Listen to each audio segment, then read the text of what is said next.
Details చూద్దాం. తెలంగాణ మంత్రివర్గ విస్తరణకు లైన్ క్లియర్ అయింది. మంత్రి పదవి కోసం ఎదురు చూసిన బోధన్ ఎమ్మెల్యే సుదర్శన్ రెడ్డి, మంచిర్యాల ఎమ్మెల్యే ప్రేమ్ సాగర్ రావుకు కార్పొరేషన్ చైర్మన్ పదవులు ఇచ్చారు. తెలంగాణ ప్రభుత్వ సలహాదారుగా మాజీ మంత్రి సుదర్శన్ రెడ్డిని నియమించి కేబినెట్ హోదా ఇచ్చారు. 6 గ్యారంటీల అమలు బాధ్యత సుదర్శన్ రెడ్డికి అప్పగించారు. అలాగే సివిల్ సప్లైస్ కార్పొరేషన్ చైర్మన్ గా మంచిర్యాల ఎమ్మెల్యే ప్రేమ్ సాగర్ రావును నియమించి కేబినెట్ హోదా ఇచ్చారు.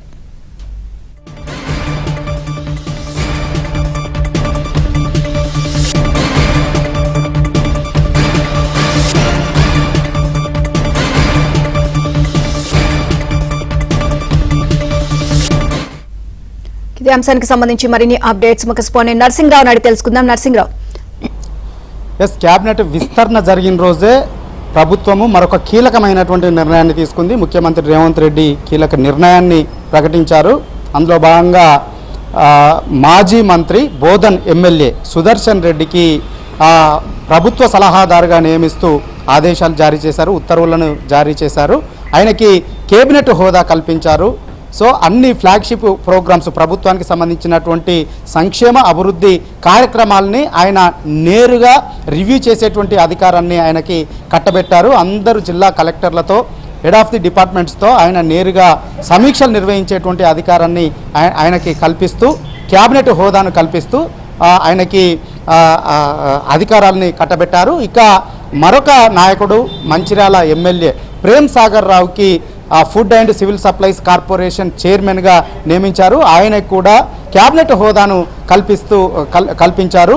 సో ఈ ఇద్దరు కూడా వాస్తవానికి క్యాబినెట్ మంత్రులుగా వారు రేసులో ఉన్నారు, మంత్రి పదవుల్ని ఆశించారు. వాస్తవానికి 2003 డిసెంబర్ 7న 12 మందితో ప్రభుత్వం ఏర్పడినటువంటి సమయంలోనే వారు మంత్రి పదవుల్ని ఆశించారు. అటు ఉమ్మడి నిజామాబాద్ నుంచి అక్కడ ప్రాతినిధ్యాన్ని కోరుతూ మంత్రివర్గంలో ఆయన పదవిని ఆశించారు బోధన్ ఎమ్మెల్యే సుదర్శన్ రెడ్డి. ఇక అదేవిధంగా ఉమ్మడి ఆదిలాబాద్ జిల్లా నుంచి మంచిర్యాల ఎమ్మెల్యే ప్రేమ్ సాగర్ రావు కూడా ఆ జిల్లా నుంచి మంత్రి పదవిని ఆశించారు. కానీ ఆ తర్వాత జరిగినటువంటి మంత్రివర్గ విస్తరణలో వారికి అవకాశం దక్కుతుందని చెప్పి వారు భావించారు. ఆ తర్వాత ఢిల్లీ స్థాయిలో వెళ్ళి ఏఐసిసి పెద్దల్ని కూడా కలిసి విజ్ఞప్తుల్ని చేశారు. సో ఆయా జిల్లాల నుంచి తమకు ప్రాతినిధ్యం కల్పించాలి, ఆ జిల్లాల నుంచి మంత్రివర్గంలో చోటు కూడా లభించినటువంటి నేపథ్యంలో వారికి అవకాశం కల్పించాలని చెప్పి ఏఐసిసి పెద్దల్ని కలిసి విజ్ఞప్తులు కూడా చేశారు. సో వారు నెక్స్ట్ 3 ఖాళీలు ఉన్నటువంటి నేపథ్యంలో ఆ 3 స్థానాల్లోనైనా తమకు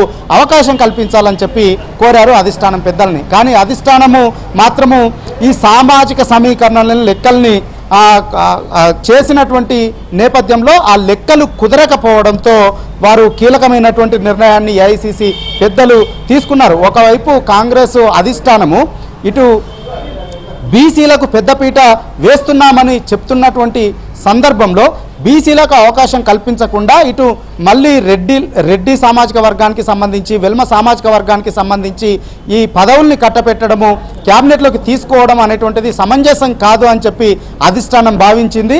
అదే సమయంలో వారికి తగిన ప్రాధాన్యతను ఇవ్వాలని చెప్పి భావించింది. అందులో భాగంగా క్యాబినెట్ హోదాతో వారికి ఒకరిని ప్రభుత్వ సలహాదారుగా అవకాశం కల్పించింది, సుదర్శన్ రెడ్డికి ప్రభుత్వ సలహాదారుగా అవకాశం కల్పించింది. ఇక మంత్రి పదవి ఆశించినటువంటి ప్రేమ్ సాగర్ రావుకేమో సివిల్ సప్లైస్ కార్పొరేషన్ చైర్మన్ పదవిని క్యాబినెట్ హోదాతో కల్పించింది.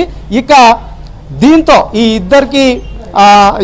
ఇద్దరికి పదవులు కట్టబెట్టినటువంటి నేపథ్యంలో వారు ఇక మంత్రి పదవుల రేసు నుంచి తప్పుకున్నట్లయింది. ఇక ఇప్పుడు ఖాళీగా ఉన్నటువంటి 2 బెర్తులు కూడా ఇతర సామాజిక వర్గాలకి, ఫార్వర్డ్ సామాజిక వర్గాలకు కాకుండా బీసీ ఇతర ప్రాధాన్యత లభించినటువంటి, క్యాబినెట్లో ప్రాధాన్యత లభించినటువంటి, అవకాశం లభించినటువంటి సామాజిక వర్గాలకి మరో అవకాశం కల్పించేటువంటి ఛాన్స్ ఉందనేటువంటి చర్చ అయితే ఇప్పుడు జరుగుతూ ఉంది. స్థానిక సంస్థల ఎన్నికల అనంతరం మరోసారి మంత్రివర్గ విస్తరణ ఉంటుంది. మంత్రివర్గ పునర్వ్యవస్థీకరణ కోసం కూడా ఏఐసిసి పెద్దలు ఆలోచన చేస్తున్నట్లుగా, ఆ దిశగా కసరత్తు చేస్తున్నట్లుగా ఒక విస్తృతమైనటువంటి చర్చ అయితే జరుగుతూ ఉంది.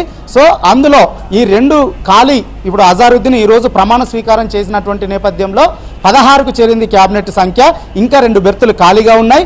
ఆ 2 బెర్తుల్ని ఫిలప్ చేయడంతో పాటుగా మరొక 4గురిని క్యాబినెట్ నుంచి తప్పించి కొత్త వారికి అవకాశం ఇస్తారనేటువంటి చర్చ కూడా జరుగుతుంది. స్థానిక సంస్థల ఎన్నికలు ముగిసిన తర్వాత ఈ క్యాబినెట్ పునర్వ్యవస్థీకరణ జరగొచ్చని చెప్తా ఉన్నారు.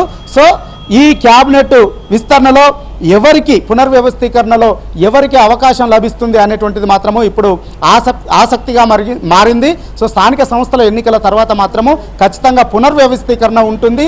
ఆ దిశగానే ఈ చర్యల్ని ఉదాహరణగా చెప్పుకుంటా ఉన్నారు ఇటు పార్టీ వర్గాల్లో ప్రభుత్వ వర్గాల్లో. Right, thank